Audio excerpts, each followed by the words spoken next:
The majority of our life is lived in liminal space. And there's this in-between space, this liminal space. This liminality that reveals possibility. I think we're in a liminal moment, but also in a place of transformation. We could actually change as a people. I have great affection for the church and a troubled relationship with it. That can't be the gospel because God said to love our neighbors. Just to be alive in time means that we're on the threshold of the future. Just to begin questioning is so difficult because you have these voices in your ears telling you that you're not a real Christian. We don't know what the future looks like. We have to work it out together. All right, welcome to the Liminal Living Podcast. This is Tom Rundel coming at you with a solo episode. And to be a little honest, I'm a little bit intimidated about doing a solo episode because I've been doing so many interviews. And part of me is like, I just want to talk to people about stuff. But I know a lot of you are asking me about, well, what's your thoughts on this and that? And so I thought, all right, I'll do another solo episode. I'll throw this one out there. Last week, I threw a message out there from my church that I'm a pastor at. And so this one, I'm just going to talk to you. And so I thought we're in the middle of Advent season. Well, kind of on the beginning end of the Advent season. It just started Sunday. And I thought we could talk a little bit about Advent and what it means. Because we're in the midst of that Christmas season. It starts kind of probably in our culture, November or November 1st, or right after Halloween's done. People are like switching gears and listening to Christmas music. But the Christmas season, I think we like it as a culture because it has themes in it that are kind of those universal themes that we like. There's hope, there's joy, there's peace, there's love. And those four things that are, really rooted in the Christmas season are actually rooted in the liturgical season called Advent. Now, I didn't grow up observing Advent. That was something the Catholics did. And if the Catholics were doing it, they were probably wrong because I was charismatic fundamentalist and that was my mindset. So by the time I took on the pastor role that I'm in now, 7 years ago, I was really open to learning about the liturgical calendar, but I'd never been in a church that practiced it. We would maybe nod at it here and there, but in this church, we actually follow the liturgical calendar. So I've now observed about 7 liturgical Advent cycles, and I've really learned a lot.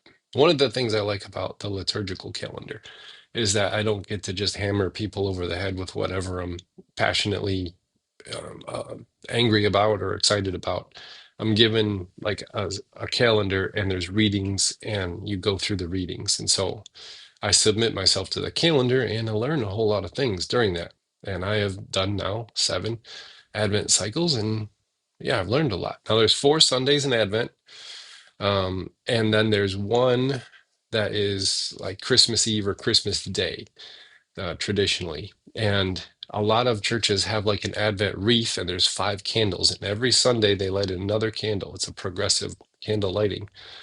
And then on Christmas Eve or Christmas Day, they light the 5th candle. And traditionally, each candle represents one of those themes. And it starts with hope, and then goes to joy, and then peace, and then love, and then salvation, or the Christ candle. But I like to call it the redemption candle, because salvation has a whole bunch of connotations to it. But hope, joy, peace, love, and redemption are kind of those themes of Advent. And we just did the first Sunday of Advent this past Sunday, and hope is what we talked about. And I don't really know if we understand hope very well as a culture. Like hope is what we cling to after we've pleaded with the invisible CEO running the universe, right? Like how much of your prayer life is just spent pleading and then going into bargaining and then into crap that didn't work and then into, well, let me retell the narrative in a way that upholds my theology. And then silent resentment sneaks in towards this unfeeling, unmoving God. That tends to be a cycle that people get caught into. And we think that hope is what we're clinging to in the midst of that, and then it didn't work, and then what's the use of hope? And I think that's the wrong understanding of hope. It's probably the wrong understanding of prayer too, pleading with the invisible CEO of the universe, like, oh, please, please, please let them get better. Please, please, please help me out of this financial mess. Please, please, please give me this opportunity, right? A lot of our prayers are just pleadings with the universe that things will go better and go right. And if we're really honest, most of the time it didn't work. And so instead of reworking the theology, which is a big task, we then go into retelling the story of what God must have been doing in order to make sense of how God didn't do something for us. So, the classic one is, please heal my loved one, please heal my loved one. They pass away. It's like, well, they've experienced ultimate healing. That might be a true statement. I mean, they're with God and they're better. I don't want to take away from that, but it's kind of like well, God didn't do it, so God must have had a different plan in mind, kind of a thing. The grand CEO of the universe had some other plan in mind, and so here I am. The pleading didn't work, so now I got to retell the story in a way that matches my theology, upholds it up. But what happens if you do that cycle? You slowly start to build resentment as this unfeeling God, unresponsive God, keeps not answering the prayers that we pray, the pleadings that we have. And then one day you just kind of be like, what is even real anymore? Now, most of us, it takes a while for us to do those cycles until we get to the place of open cynicism. But those who have gone through a great tragedy or a great upending, you kind of get there faster. So we're all kind of in that zone, but we kind of cling to hope on the front end, then become disillusioned on the back end. And we hold off the disillusionment for as long as we can. We didn't get that outcome in the interview, or we got sick, or we lost that loved one, or we received that diagnosis, right? And I started to really think about it. Bad theology is insulation from reality. Bad theology is insulation from reality. And our understanding of hope is the buttress that keeps that fragile framework aloft. I came to that understanding a little while ago, I think. Bad theology is insulation from reality. And our understanding of hope is the buttress that keeps the fragile worldview aloft. Here's what I mean. Like, God is good all the time. Even after cancer? Well, let me retell that story to show you that God is still good, that I'm clinging to that thing, right? Or God's got this. I just need to let go and let God. Even after your whole world falls apart, kind of a thing, like you lost a job and you just got to let go and let God, and then you're just waiting for God to come in and rescue, and then nothing happens, and you're like, what's happening? Where's God, right? Or God won't ever give me more than I can handle. It's like, really?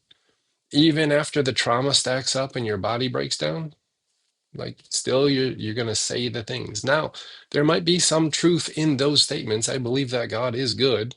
I believe that God eventually has got this. I do believe that uh, I don't believe that God will give us more than we can handle, but I don't believe that God's giving us the stuff that we can't handle. So there's that part of the theology there. But what these are, they're not theologies. They're cliches that we grasp for when life doesn't make sense. And when the faith in our mind doesn't match our lived experience of it, we need something. And so we grab for the cliche to kind of hold things together. And then we misunderstand that as being hope or being faith or being theology. And one of the things I think we confuse is toxic positivity. We confuse that for the theology of hope. And I don't think that that is correct. That clinging to the cliches might get you through the day. And sometimes you're going to need that to get through the day. But it's not going to take you the whole journey. So if you've ever used those phrases, I'm not really like dogging on them. I'm just saying they're not going to get you all the way there. So they're a partial truth that is insulating us from the harshness of life, the harshness of reality. But you got to get out of that cynicism spiral by recognizing the bad theologies that are in place that are trying to insulate you from the harshness of reality. So toxic positivity. I've noticed this a lot. Like it's just permeates Western Christian culture. You just got to be happy all the time, and everything's got to be okay all the time, and everything's got to be resolved all the time, like life's a sitcom or something. And like we're just not okay with tension. We're not okay with tragedy. We're not okay with the unresolved and all that kind of stuff. It's like we need the positive resolution that upholds the theology that says everything is great, everything is good, and God's in full control of everything, and it'll be all right. And I think we need to know that everything's going to be all right. Like we need comfort, and because the world can be a scary place, but it's not hope. Toxic positivity, like it might get you through the day, but it's not going to take you on the rest of the journey. So what I think it is it's a replacement of reality with narratives that keep us comfortable in our current theological framework. That's what I think toxic positivity is. A replacement of reality with narratives that keep us comfortable in our current theological framework. And you might need that comfort for the day when the big tragedy hits. You're going to need the comfort things, the things that can get you through the day. So I'm not like dogging on positivity and positive thinking and all that kind of stuff. We need that stuff, but it can become toxic when it replaces reality with stories that aren't true. And they're just trying to keep us comfortable in a current theological framework that's too small to hold the world we now inhabit. And so I think it comes from years of training and indoctrination that says that positivity is hope, and clinging to it despite everything else is going to be faith. So your world's totally falling apart, and so you got to say the cliches over and over and over again because that's faith. And I don't think it is. I think that is, again, it might get us through the day, not going to take us on the journey. So I think at the end of the day, what it is mental gymnastics that are contorting reality to fit inside the theological box that's really too small to contain the world we're living in, is what those things are. So this mental framework can help for a little while until it doesn't anymore. And there is when the system of organized church is built upon this understanding that positivity is hope and clinging to it is faith, then there's a lot of collateral damage. And the collateral damage is always people. People are collateral damage of systems, bad systems. And every system that humans are going to build is going to be bad. But what we need is awareness of how they work so that we're not just sucked into them and then think, well, what's wrong with me? Well, maybe there's some things that you need to fix, but you're probably inhabiting a system that is oppressive. And church can be one of those systems, government, economy, even like your job system, like how your job is organized. Anytime humans organize ourselves, there becomes a system, and then the system becomes oppressive at some point.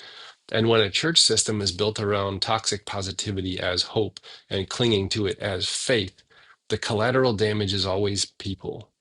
So let's think about who is collateral damage. Now, this is not an exhaustive list. This is just people I've thought of this morning when I was having coffee and playing a little bit of Minecraft on my phone, and I'm thinking. And so here's collateral damage number one that I thought of. Folks who are neurodivergent are collateral damage for toxic positivity being mistaken as hope. Because these people, that's a big spectrum. I'm talking about people that I know who are neurodivergent.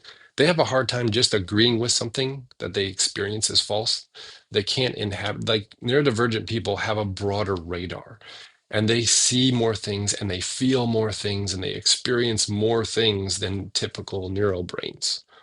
They are very empathic. They're very, and they're tired a lot because they experience so much of the world. Like 80% of our energy is spent on our brain, and neurodivergent people use their brain way more than other people because they're constantly throwing the radar out and feeling all the feelings and connecting to all the peoples. They're very empathic that way. And again, this isn't all neurodivergent people. This is just kind of like blanket stereotyping kind of a thing. But they become collateral damage to toxic positivity because a lot of neurodivergent people just have a hard time agreeing and just going along with the flow with something that they experience as false. And they're able to see it because they have a broader view than a lot of people because of how their brains work. And so that toxic positivity, a lot of the collateral damage is people who are neurodivergent. And then they're like, oh, I must not belong in the church. I must not belong to the faith because they believe this and I experience that as false. And it's not. And so they feel like they're on the outside. So there's one that I thought of. Again, this is not like supposed to be an exhaustive list of everything and everybody, but these are just folks I thought of. All right, number two, collateral damage for toxic positivity in church frameworks. Folks who have walked through severe tragedy, they become outsiders to the faith that they can't experience anymore. They can't cling to the cliches because they just don't work for them. They can't cling to the God is good all the time. They're like, well, maybe you experience that, but not me. The people who walk through severe tragedy come out traumatized, and they can't really cling to toxic positivity. They need positive things, they need comforting things, but they've seen more, they've experienced more. Like they went through that spiral that I was talking about earlier. They went through the spiral a lot faster. We're pleading with the universe, and then they're trying to figure out, God in the midst of it, and then it didn't happen. They're retelling the story, and then they end up with a little bit of cynicism. People who go through severe tragedy, they don't like circle, circle, circle. They just like plunge off the edge and get to the place of cynicism very fast. And so toxic positivity is impossible for those people because they're like, no, it's all BS. No, it doesn't work that way. I've experienced something very different. And those people don't blend well with church going people who haven't had similar experiences because they're upholding that illusion that says that everything is fine and God has got this and he never gives you more than you can handle. And a lot of people who go through severe tragedy but still stick with like church world stuff, um, they they almost become like they're put on a pedestal, like, oh wow, you've been through so much, you must be so strong, you must be so, and they're like thinking to themselves like, I'm not strong, this is just what I got to do. So people who've gone through severe tragedy and then stick inside the church world, they don't fit within that framework because they don't see the world the same way as a lot of other church people who are clinging to toxic positivity. And so they become outsiders, but they don't want to leave necessarily. So they stick on the edges. And then they become those people who, oh, they've gone through a lot. They got a really strong faith. And they almost become like idolized and lifted up. And then they never get close knit friendships in those communities because you can't be human with another person when you're up on a pedestal somewhere. So a lot of people who've gone through those severe tragedies end up in those places. Sometimes they stick around, sometimes they don't, but they have a hard time fitting in. Another collateral damage to toxic positivity. Folks who are part of the disabled community. Folks who are part of the disabled community, they're never going to see healing from their issues. Like you're not going to take them to Benny Hinn, and then all of a sudden their Lyme disease disappears, or their chronic health issue goes back, or they're no longer needed a wheelchair, or they're no longer epileptic, or, people who are a part of the disabled community, and that's a big, broad spectrum there, who need to live with that disability and be human. They have a hard time having those toxic positivity outlooks in life because they're just like, my life isn't that. Like, I remember laying in bed next to our son Isaac, where we're caretakers for him. He's disabled. He's 20, he'll be 22 next month. But I was still in the church world really deep in a pastoral system that kind of demanded the toxic positivity. And I bought a hook, line, and sinker at the time. And we were talking, and I told him that, God made him perfect. And this was one of those phrases, the cliches, wanted him to feel better about himself. And he just looked at me like I grew a second head. He's like, no, he didn't. He's like a little kid, And I was like, what do you mean, no, he didn't? God made you perfect. You're perfect. And he's like, nope, I got lots of stuff wrong with me. And I was like, I couldn't deny it at the time. So I was just like, I don't know what to say to that. but he's one that helped open my eyes to that thing. He's never going to see, the quote unquote healing from his disability issues. He's always going to be disabled, will always be his caretaker. We love him, and he's a wonderful person. But he's had to endure a lot of things that other people haven't. And then we, as his caretakers, have had to endure a lot of things by watching him endure a lot of things other people haven't. And for him to walk into a church space, most people treat him as a prayer request. Like, oh, we're going to pray for you. We're going to pray that you get better, that you get healed, that you get whatever. He's never like a human to other people. And I'm not like whining and crying. This is a lot of people in the disabled community feel the same way, that they're reduced to a prayer request when they walk in because their very existence is a threat to the toxic positivity theology that's there. And so people who are in the disabled community, they have a hard time finding affinity and connection inside of church spaces because of that toxic positivity mindset. So there's another one there. I lost count of which one we're on, but how about folks who have walked through a dark night of the soul experience? I've got a dear friend in Alabama who walked through a dark night of the soul, left the pastorate, and he's like, God just left. He just up and left, stopped talking to me. Everything just upended in my whole life.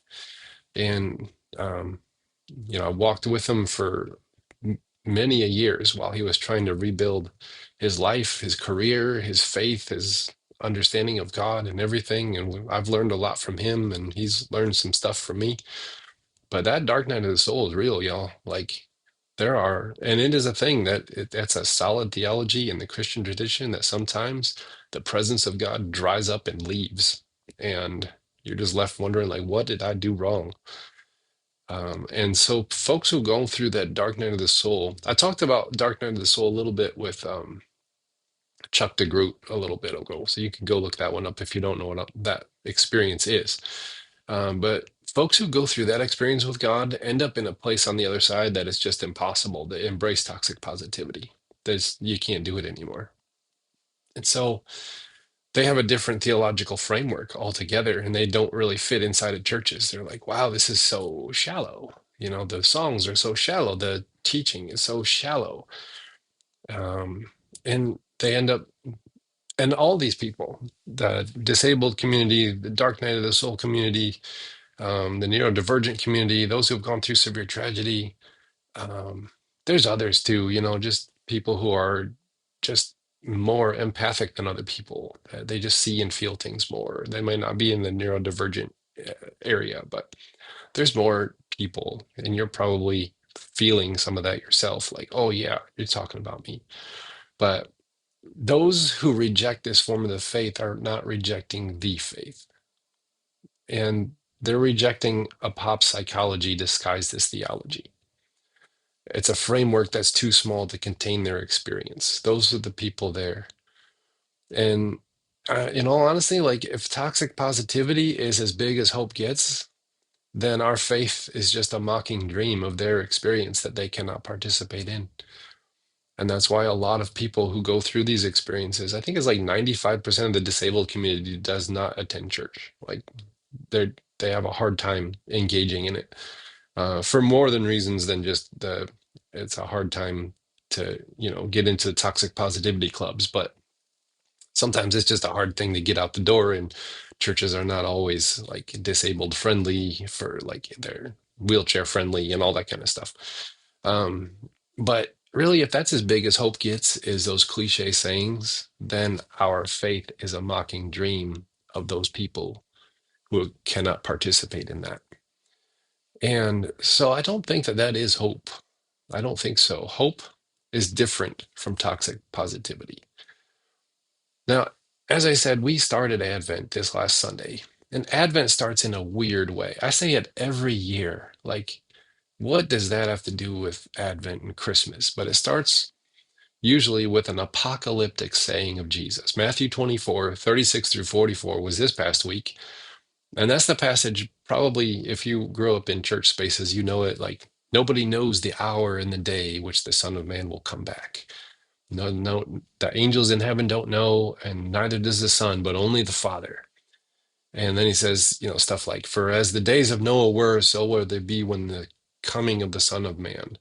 Um, for as in the days of the flood, they were eating and drinking, marrying and giving in marriage, until the day of Noah, until the day Noah entered the ark, and they knew nothing of the flood until it came and swept them away. So too will be the coming of the Son of Man. There will be two in a field, and one will be taken.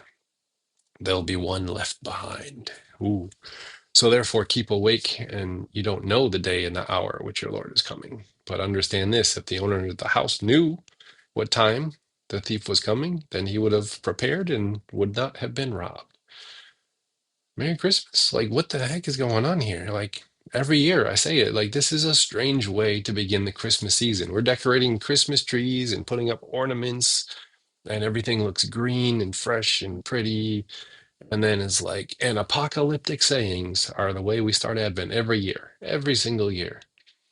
And we're used to like angels and shepherds and nativity nostalgia, and the lectionary just drops us right into this Jesus talking about the end of the world stuff.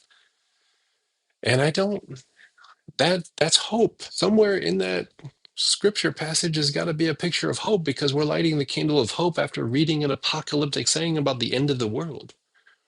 And so here's how I read the Bible. I read it a little bit differently than I used to. I try to dive into the context of the passage and hear it as they are hearing it, understanding it as they would have understood it, and then try to build a bridge between that original context and now the world that we inhabit. That's called hermeneutics, that bridge building between the two. Um, a lot of people do the shortcut hermeneutic, and they just rely on the evangelical interpretations and the frameworks that have been handed to them. And it's like, well, he's obviously talking about this, this, this, and this. But if you dive into the original context, you look into historians, and you look into the culture and all the things that were happening, then you try to ask the question, like, what did it mean to them to hear these words? They were just like, well, it doesn't make sense to us, but sometime, maybe 2,000 years from now, then that'll make sense to somebody. It's like, no, that was for them. Someone wrote that down for them, so it meant something to them. And so my hermeneutic has always been to dive into the original context and figure out, what did it mean to them? And then how can we build a bridge to pull out some kind of truth and some kind of wisdom for our world today? So here's some things. Like in this passage, Matthew 24, the triumphal entry has already happened. That's when Jesus rides into town on a donkey, a politically charged conversation, by the way, because he's declaring himself king through that act.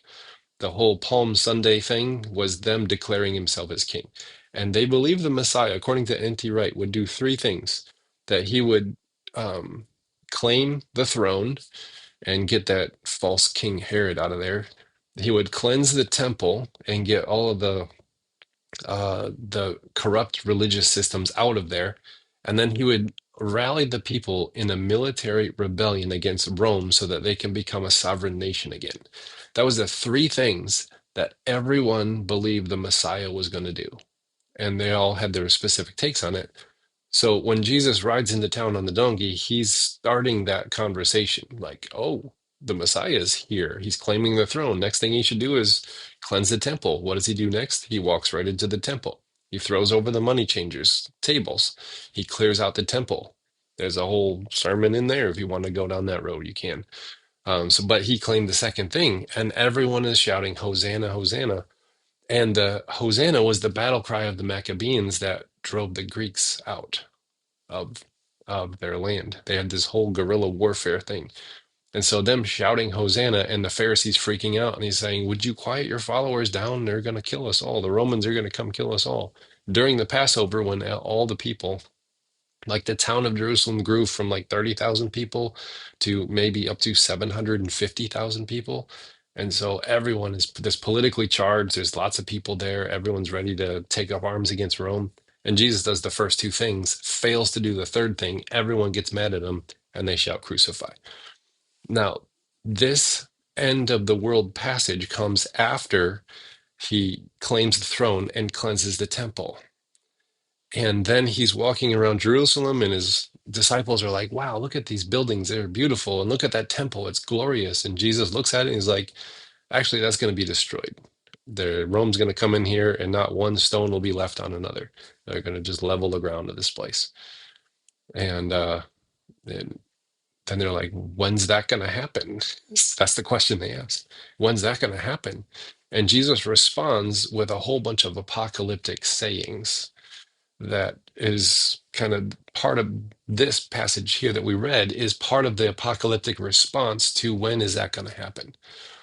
So our mind that's been like seeded with left behind theologies and all that kind of stuff says Jesus is talking about the end of the world, when he's coming back, and then the rapture happens and we're all in heaven. And then see how we didn't build that's the quick hermeneutic. That's the cheater hermeneutic. You just believe that Jesus is talking about the theological framework that you're already holding.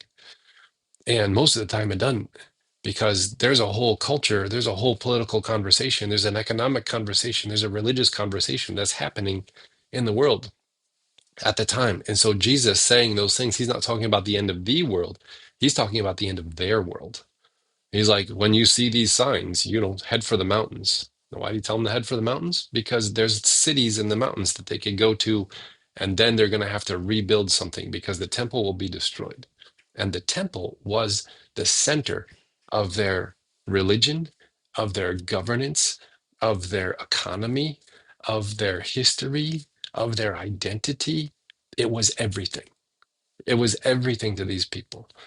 And to say that that was going to be destroyed was pretty much declaring the end of their world. Like, it'll be an entirely different age. And in 70 AD, it did happen. Jesus weeps over Jerusalem because they will not give up their violent desire to militarily uh, um, go against Rome and the armies against Rome, rebel against them.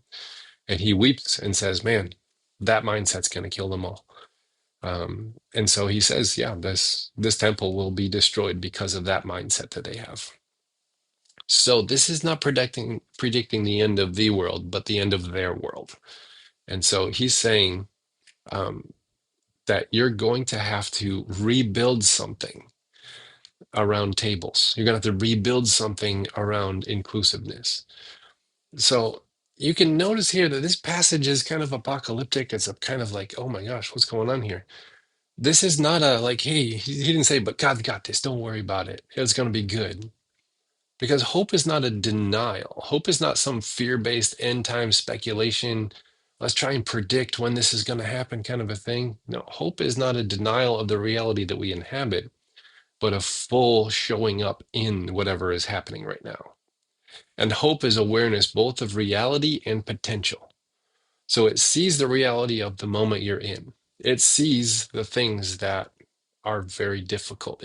Hope like sees how life has treated you, whether that's been good or bad. Hope shows up in reality. It doesn't create an illusion around reality and try to insulate you from reality. Hope shows up in reality. In this passage, Jesus is like, yep, it's all going to be destroyed. It's like, oh, okay. How is that hope? Because the end of their world is going to be the beginning of a different one. Their temple system was very oppressive economically and class-wise. It was very oppressive. And so it has to acknowledge the reality of the moment, but it also has to acknowledge the potential in each moment. Hope is not like, N.T. Wright said this, hope is not a matter of blind optimism, but of a faith that refuses to be cowed by the present world. And so hope shows up in the reality that you're in. It doesn't try to blind you or illusion you or become toxically positive. Hope shows up and looks around and says, wow, that's going to be destroyed in a couple of years. But it doesn't stop there. Hope has to start with telling the truth, because that's the only way you're going to get to a place of rebuilding something that has potential. And so reality, right? Their reality was their political dreams are all going to collapse and Rome's going to come in and blow everything up. Their reality was their religious center, the temple, it's going to fall. And their reality was If you stay here in Jerusalem and think that God's going to protect you and bless your military conquest of them, you're going to die. That's what Jesus said, all in those phrases there. And that was like Noah's flood. Like everyone was just doing their thing and going about what they normally do with the theological framework that they held. And then all of a sudden, Rome's going to sweep in and take them away. Maybe you remember the housing collapse of 2008, right? How many of us saw that coming? Maybe some of us were paying attention. I wasn't, right? We were just eating and drinking and doing normal life until this flood of economic collapse swept in and people were left without jobs and bankrupt and homeless and all that kind of stuff, right? Maybe you received a medical diagnosis. Maybe you lost a job. Maybe you have an unexpected ending to something of your life that you just weren't seeing. Like hope doesn't pretend or spin something. It's like, oh, but it'll be okay. It'll all be better. No, like Jesus doesn't promise you protection from all that stuff that life's going to throw at you, but he does promise a presence that accompanies you through the things that life throws at you. Like hope discerns the times. Hope remains aware and awake to what's happening. Toxic positivity is like this false hope that says, no, everything's fine and God is in control. That then turns into powerless pessimism. Everything's like, oh, it's going to hell in a handbasket. Nothing we can do, but God's going to come in and save the day, right? Like a lot of people don't believe that climate change is a thing. They're like, why would God allow? Why would God let the world be destroyed from climate change? No, it can't be true. It can't be true. And this toxic positivity leads us to this powerless pessimism that we don't do anything. But true hope leads to attentiveness, which gives you agency, which then says there's something for you to do in this world. Because as Ilia Delio said, which I want to get her on the show, she's amazing. She said, we're not spectators of reality, we are participants in God's unfolding future. Like hope is how we co-author a different story. Hope is how we um, grab onto the potential of something that's better. It's not passively waiting for God to rescue you from stuff. It's not pleading with the universe and hoping that something changes. Hope is partnering with whatever God is doing in the world to build a new world right in the ruins of the old one. And that's what the book of Acts is. The book of Acts is like, I want you to build small communities around tables instead of the temple because the temple will be destroyed. And the book of Acts is that expansion of the church into different areas that were centered around tables and like that whole Eucharist communion thing instead of the big temple system. It was focused around community instead of like a caste system. Like slaves were allowed to come in and hang out with like Epicureans, and they were on the same level playing ground, and that was totally radical. Like it was based on inclusion and not hierarchies. It was based on love and not legalism. And the early Christians did that. They built those communities in around tables in small towns all over the place and in big cities too. And then the temple did collapse in 70 AD. Rome came in and flattened the whole thing, just blew the whole place up, burned it to the ground. And the people who stayed, a lot of them died. A lot of them were, it was just bad. But that was not the end of the story of God, because there was a new thing happening all over the place, all over the world, in small locales, in small communities. And so hope wasn't this is all going to be destroyed, the end. It was, this is all going to fall apart. So we got to get to work on building something new. And so we, like them, are co-authoring the unfolding of the world. Like that's how God actually works. It's not that we just kind of passively sit back and then God comes in and swoops and does the healings and the whatevers. No, I don't think that's how it works. God is the potential in every situation for something better. And then we partner with that potential to make the world better. That's co-authoring our own life and unfolding with God. So sometimes hope is going to look like not just pulling yourself up by your bootstraps and getting it done, nor is it going to be passivity and like, I got to wait for God to rescue me. Sometimes hope is just going to be a day of rest, going to therapy, saying no to a lot of things, be like, no, can't do that today because today is not that day. Sometimes hope looks like, well, today is the day. I got to go fill out job applications, or I got to have these honest conversations, or I got to go get this new training and go to school, or right? Like hope, hope knows the potential of each moment and what is being asked of you, whether it is rest or action. And either of those things are co-authoring what is about to unfold. And wisdom is knowing what moment you're in and then doing something about it. So you don't need divine protection from the things that life is going to throw at you. Like there's just no guarantee that tragedy will or will not hit you. It seems totally random. I do lots of funerals and it just seems random. Like there's no overarching plan that's happening here. But hope is not divine protection. I have a friend who's going through cancer treatments and had a family member say, but with God, his chances are better. And I'm like, well, statistically, no. Like Christians die from cancer at the same rate as non-Christians. Like you look at that and it's just like, no, that's not a true statement. His chances are not better. His chances are his chances. God is going to be with him through it all, but his chances are those chances, right? You don't need divine protection. You need the divine presence that occupies your space with you and then helps you unfold whatever is coming. You don't need rescue. You need resources. Like maybe you need more schooling, education, training, different job, whatever. Hope gives you groundedness in the now to face the reality of what is, but also the imagination to see the potential and the possibility of every moment, what could be. And so those two things partnering together is more of what hope is all about. I like what Thomas Merton said. He said that hope is a lot like despair. And that's a really weird saying. But despair, you're looking at a situation and saying, I don't have what I need to get through this, right? Hope acknowledges that. And so hope is a lot like despair, more than it is like toxic positivity.